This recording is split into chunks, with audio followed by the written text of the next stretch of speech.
Assalamualaikum warahmatullahi wabarakatuh.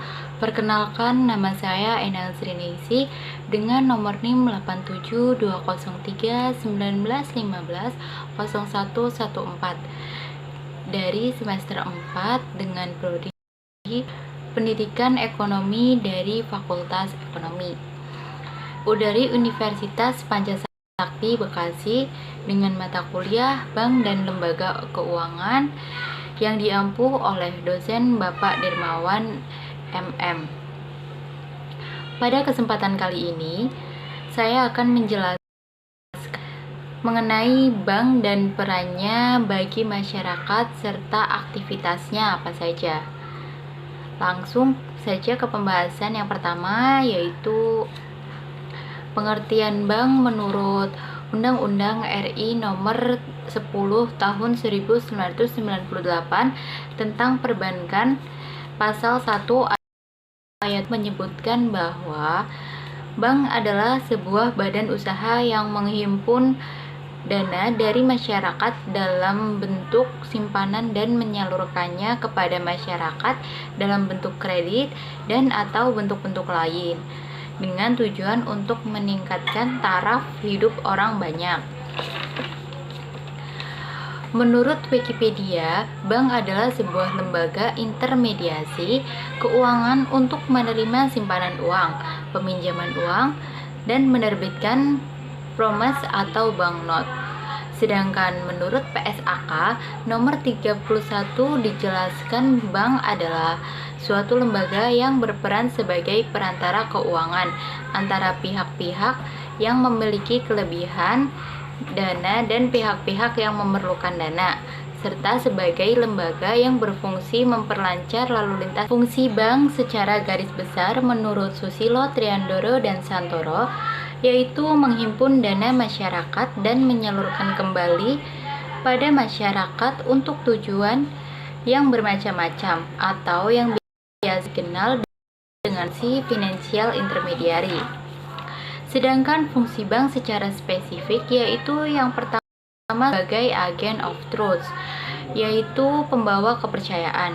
Bank dinilai sebagai lembaga yang mengandalkan kepercayaan sebagai kunci dan dasar utama kegiatan. Yang kedua, sebagai agent of development, karena mampu memberikan kegiatan yang memungkinkan masyarakat untuk melakukan investasi, distribusi, konsumsi, atau jasa yang menggunakan uang sebagai medianya. Yang ketiga, sebagai agent of service, bank menawarkan berbagai jenis keuangan pada masyarakat seperti jasa penyimpanan dana, jasa pemberian pinjaman, dan lain-lain.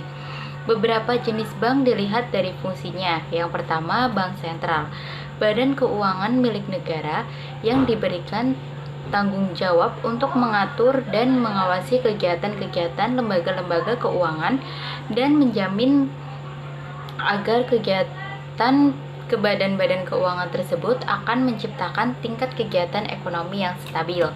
Yang kedua, bank umum, yaitu bank yang melaksanakan kegiatan usaha perbankan secara konvensional dan atau berdasarkan pada prinsip syariah Islam yang dalam kegiatan memberikan jasa dalam lalu lintas pembayaran. Sifat umumnya yaitu memberikan seluruh jasa perbankan yang ada dan beroperasi hampir di seluruh jasa perbankan dan seluruh wilayah Indonesia. Bank umum dikenal sebagai bank komersial. Yang ketiga, Bank Pengkreditan Rakyat atau BPR. Tugasnya yaitu melaksanakan kegiatan perbankan secara konvensional maupun prinsip syariah Islam. Kegiatan BPR lebih sempit daripada bank umum. BPR hanya melayani penghimpunan dana dan penyaluran dana saja. BPR juga dilarang menerima simpanan giro. BPR pun juga dibatasi operasinya pada wilayah tertentu. Jenis bank dilihat dari kepemilikannya, terbagi menjadi 4 bagian. Yang pertama, bank milik pemerintah atau bank BUMN. Contohnya seperti BNI, BRI, BTN, Mandiri, dan lain-lain. Yang kedua, bank milik swasta nasional seperti BCA, Bank Muamalat, Bank Danamon, dan lain-lain. Yang ketiga, bank milik asing, yaitu Citibank, Standard Chartered Bank, Commonwealth Bank, dan sebagainya. Yang keempat, bank campuran. Bank campuran ini contohnya Mitsubishi Buana Bank, Bank Sakura Swadharma, Interpacific Bank, dan lain-lain. Selanjutnya, jenis bank dilihat dari status. Maksudnya, kemampuan bank dalam melayani masyarakat dari segi jumlah produk, modal, hingga kualitas pelayanan. Yang pertama yaitu bank devisa yang mampu melakukan transaksi hingga ke luar negeri atau kegiatan yang berhubungan dengan mata uang negara asing. Yang kedua, bank non-devisa, bank yang tidak memiliki layanan transaksi hingga lintas negara secara luas.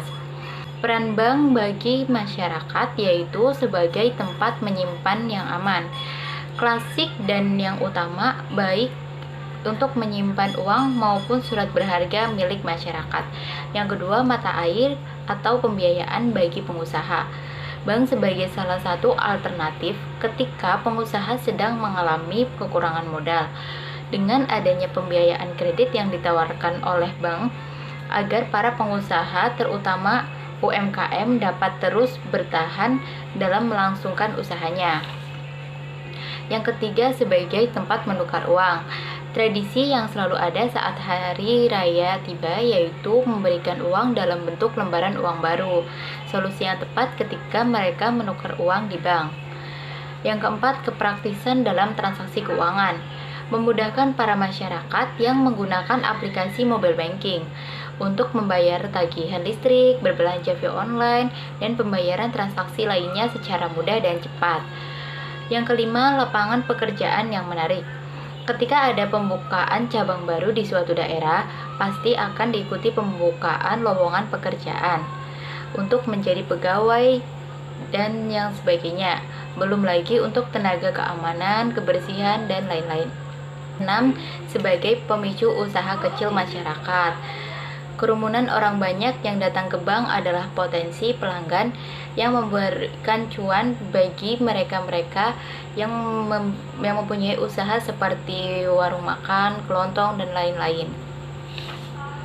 Yang ketujuh, sebagai ajang silaturahmi. Salah satu tempat yang efektif untuk memperpanjang silaturahmi ketika menunggu antrian dipanggil teller atau customer service, dan kebanyakan mereka menggunakan waktunya untuk mengobrol satu sama lain. Selanjutnya, kegiatan apa saja dan aktivitasnya dalam bank pada umumnya yaitu menerima simpanan, memberi kredit jangka pendek, jangka menengah, dan jangka panjang, dan atau turut serta dalam perusahaan. Memindahkan uang dalam bentuk transfer atau pemindah bukuan, mendiskonto, menerima dan membayarkan kembali uang dalam rekening koran, membeli dan meminjam surat-surat pinjaman, membeli dan menjual cek, surat wesel, kertas dagang, yang lain, dan pembayaran dengan surat dan telegram. Memberikan jaminan bank dengan tanggungan yang cukup, menyewakan tempat menyimpan barang-barang berharga. Kegiatan bank secara umum dan lengkap yaitu meliputi menghimpun dana atau funding. Kegiatan menghimpun dana merupakan kegiatan membeli dana dari masyarakat. Kegiatan ini dikenal dengan sebutan funding. Simpanan sering disebut juga dengan nama rekening atau akun. Jenis-jenis simpanan yang ada dewasa ini adalah simpanan giro, simpanan tabungan, simpanan deposito. Simpanan giro atau demand deposit, simpanan tabungan atau saving deposit. Yang ketiga, simpanan deposito atau time deposit. Menyalurkan dana atau lending. Sebelum kredit diluncurkan, bank terlebih dahulu menilai kelayakan kredit yang diajukan oleh nasabah. Kelayakan ini meliputi berbagai aspek penilaian. Penerima kredit akan dikenakan bunga kredit yang besarnya tergantung dari bank yang menyalurkannya. Besar kecilnya bunga kredit sangat mempengaruhi keuntungan bank. mengingat keuntungan utama bank adalah dari selisih bunga kredit dengan bunga simpanan. Secara umum, jenis-jenis kredit yang ditawarkan meliputi kredit investasi, kredit modal kerja, kredit perdagangan, kredit produktif, konsumtif, dan kredit profesi. Yang ketiga, memberikan jasa-jasa bank lainnya atau servis. Jasa-jasa bank lainnya merupakan kegiatan penunjang untuk mendukung kelancaran kegiatan menghimpun dan menyalurkan dana. Semakin lengkap jasa-jasa yang dapat dilayani oleh suatu bank, maka akan semakin baik. Kelengkapan ini ditentukan dari permodalan bank serta kesiapan bank dalam menyediakan sumber daya yang handal. Di samping itu juga perlu didukung oleh kecanggihan teknologi yang dimilikinya. Dalam prakteknya, jasa-jasa bank yang ditawarkan meliputi kiriman uang atau transfer, clearing, inkaso atau collection, safe deposit box, bank card atau kartu kredit, bank notes, bank garansi, bank draft, letter of credit atau LC, cek wisata atau travel checkly, menerima setoran-setoran, melayani pembayaran-pembayaran, dan bermain di dalam pasar modal. Nah, selanjutnya saya akan memperlihatkan beberapa contoh form fisik yang sering digunakan dalam dunia perbankan. Sebagai contohnya, saya akan memperlihatkan form fisik dari Bank Mandiri.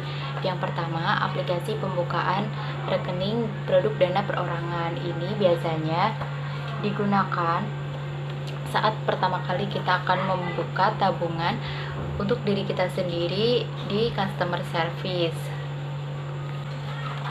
Nah, selanjutnya atau form yang kedua, formulir permintaan atau keluhan nasabah. Ini biasanya digunakan saat kita ada beberapa keluhan-keluhan. Seperti contohnya ATM kita tiba-tiba terblokir, atau kita lupa PIN atau salah PIN. Nah, kita bisa menggunakan formulir ini. Terus ketika kita untuk meminta rekening koran juga bisa. Form ini digunakan saat kita berada di customer service. Nah, yang ketiga yaitu formulir aplikasi umum. Formulir ini biasa digunakan saat data kita ada perubahan nama atau alamat tempat tinggal KTP, kita bisa menggunakan ini. Aplikasi ini sering dipakai untuk pengkinian data nasabah.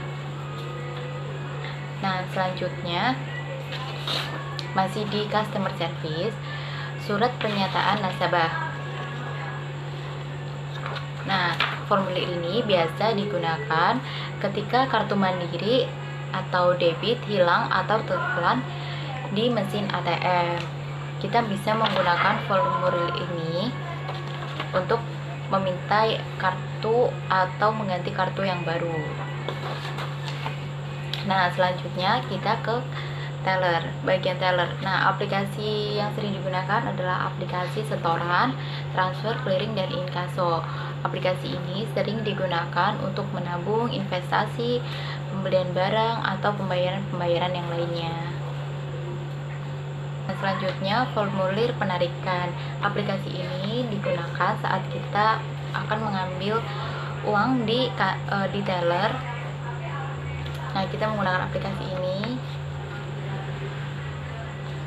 Nah, selanjutnya atau yang terakhir, formulir fax konfirmasi. Nah, formulir ini biasa digunakan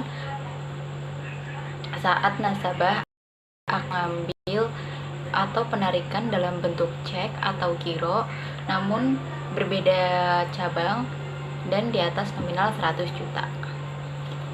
Demikian penjelasan yang dapat saya sampaikan. Semoga bermanfaat untuk menambah pengetahuan bagi kita semua. Kurang lebihnya saya mohon maaf. Saya ucapkan terima kasih. Wassalamualaikum warahmatullahi wabarakatuh.